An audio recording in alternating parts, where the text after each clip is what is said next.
In the quiet suburb of Sleepy Hollow, a dark shadow began to creep into everyday life. A quintessential slice of Americana, Sleepy Hollow was the picture of tranquility. A place where children played freely in the streets, where neighbors knew each other by name, and where the idea of anything sinister seemed far-fetched. At the heart of this community was the Doe family. John and Jane Doe, along with their 2 children, were the epitome of the American dream. Their lives were filled with school runs, soccer practices, and family dinners around the kitchen table. But as the days grew shorter, an unsettling chill began to permeate their idyllic existence. It started subtly, the faintest of whispers in the dead of night, the fleeting glimpse of something just out of sight, objects that seemed to shift and move when no one was watching. Each incident was dismissed as a trick of the light or the product of an overactive imagination. But as the occurrences grew in frequency, so did the sense of unease. The once comforting hum of the house became a symphony of unexplained noises. The children's laughter, once the soundtrack of their home, was replaced by hushed whispers and wide-eyed fear. The parents, ever the protectors, tried to shield their children from the growing terror. They reassured them with stories of friendly ghosts and harmless pranks. They checked under beds and inside closets, telling their little ones there was nothing to be afraid of.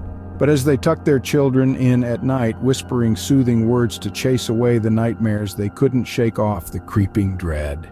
As they sat in the silent darkness, they couldn't ignore the creaking floorboards, the chilling drafts, the sense of being watched. They tried to dismiss their fear as the product of stress and lack of sleep. Yet their home, once a haven, now felt like a house under siege. Each ticking second was a countdown to the unknown. Each night was a battle against the unseen. They were living in a waking nightmare, their home turned into a stage for the macabre. Little did they know the real terror was only beginning. Beneath the floorboards of their quaint country home, a secret was waiting to be discovered. Picture this, a charming old house nestled amidst the rural landscape. It was a house that whispered tales of yesteryears, its every corner echoing with history and character. But, as our unsuspecting parents would soon find out, beneath its charm and antiquity, a chilling secret was lurking. It was during one of those routine home renovations that they stumbled upon it, an old forgotten well hidden beneath the wooden planks of their kitchen floor. An eerie chill ran down their spines as they peered into the dark abyss, the silence broken only by the faint, unsettling echoes that seemed to rise from its depths. The well, they found out, was an old relic from the past, a remnant of an era long gone. But there was something else, something unsettling. At night, when the world outside fell silent, they could hear it. Faint whispers, the sound of something stirring, echoing from the darkness below. It seemed as though the well was not as abandoned as they had initially thought. Their curiosity piqued. They decided to explore further. With every plank they removed, the whispers grew louder, the echoes more pronounced. The atmosphere in the house changed. The once warm and welcoming house now felt cold and ominous. The laughter and joy that once filled its rooms were replaced by an oppressive silence broken only by the unsettling sounds from the well. The parents, now gripped by a fear they couldn't explain, decided to uncover the truth.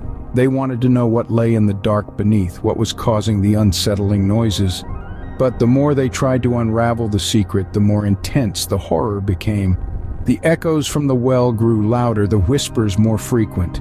It was as if the well was alive, its echoes an ominous warning of the horrors that lay within. It was a chilling realization. The quaint, charming house they had fallen in love with was harboring a secret so horrifying that it threatened to shatter their peaceful existence. The echoes from the dark beneath would soon become their worst nightmare. They thought they knew every corner of their home. They were wrong. Imagine this. A family, brimming with excitement and anticipation, moves into their dream house. It's old, with a rich history and a charm that modern architecture can't replicate, but there's one room that stands out.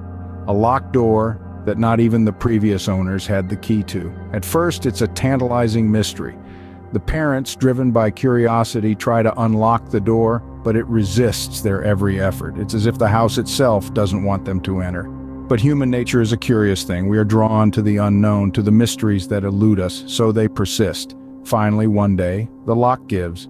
The door creaks open, revealing a room untouched by time. It's dusty, filled with old furniture, and a sense of unease that's impossible to shake off. The room feels wrong. It's as if the air itself is heavy with a history that refuses to be forgotten. As they step inside, they feel a chill. The temperature drops noticeably, the light seems to dim, and the world outside the window appears distant and unreal. The room, once a mystery, now feels like a haunting reminder of a past they never knew. As they face their fears, they realize the horror was closer than they thought. Let's take a moment to revisit the heart-stopping tales we've unraveled so far. In our first chilling story, we journeyed with a pair of brave parents who were forced to confront the terrifying reality that their children's imaginary friend was not a figment of their innocent minds. Instead, this so-called imagination turned out to be a tangible entity, a living nightmare that was lurking in their own home, turning their world upside down. Then we delved into the darkness beneath a family home, where a seemingly ordinary well was revealed to be a gateway to something far more sinister. It was not a source of water, but a source of unspeakable terror, a conduit to a world beyond our comprehension. The parents, in their quest to safeguard their family, had to grapple with the horrifying truth of what lay beneath their feet every single day. Lastly, we stepped into a forgotten room, a place that was meant to be a safe haven, but instead held a tragic past. This room, which was once filled with laughter and joy, was now a chilling reminder of a past that refused to be forgotten, haunting the present with its spectral presence. In each story, the parents, in their unyielding love for their children, found themselves face to face with the unimaginable. They were tested in ways they never thought possible, their courage pushed to the limit. But through it all, they remained resolute, their determination unwavering, their love unbreakable. But remember, these stories are not mere tales spun to give you goosebumps. These are true stories, real accounts of ordinary people who found themselves entangled in extraordinary circumstances, a testament to the fact that sometimes reality can be far more frightening than fiction. In their quest to protect their children, they had come face to face with unimaginable horrors. In the wake of the horror, eerie silence descended. As the dust of the terror settled, the aftermath revealed itself in the stark light of the day. The unseen terror, the dark beneath, and the forgotten room had all left their indelible marks. The parents, once ordinary, had been transformed by their harrowing experiences, and their children, forever changed, carried the weight of their experiences into their futures. The family who faced the unseen terror found themselves forever bound by their shared experience. The whispers in the night had ceased, but their echo lingered in the corners of their home, a ghost of the terror that once was. The parents, once dismissive of the supernatural, now found themselves looking over their shoulders, their skepticism replaced with a haunting certainty. In the story of the dark beneath, the family emerged, shaken but alive. The darkness that had once swallowed their home was driven back, but not without leaving a shadow. The parents, once so sure of their world, now questioned each shadow, each creak of the floorboards. Their children, once carefree, now moved with a caution that belied their tender years. And the forgotten room, once a symbol of mystery and intrigue, became a chilling monument to the horror they had faced. The family, having survived the ordeal, bore the scars of their experience. The parents' laughter echoed a little less freely, their smiles held a hint of sorrow. Their children, once eager explorers, now hesitated at the threshold of the unknown. Each family in their own way had been irrevocably changed. Their stories serve as chilling reminders of the thin veil that separates the ordinary from the extraordinary, the known from the unknown. They had survived the horror, but at what cost? The scars remained a chilling reminder of the terror they had faced.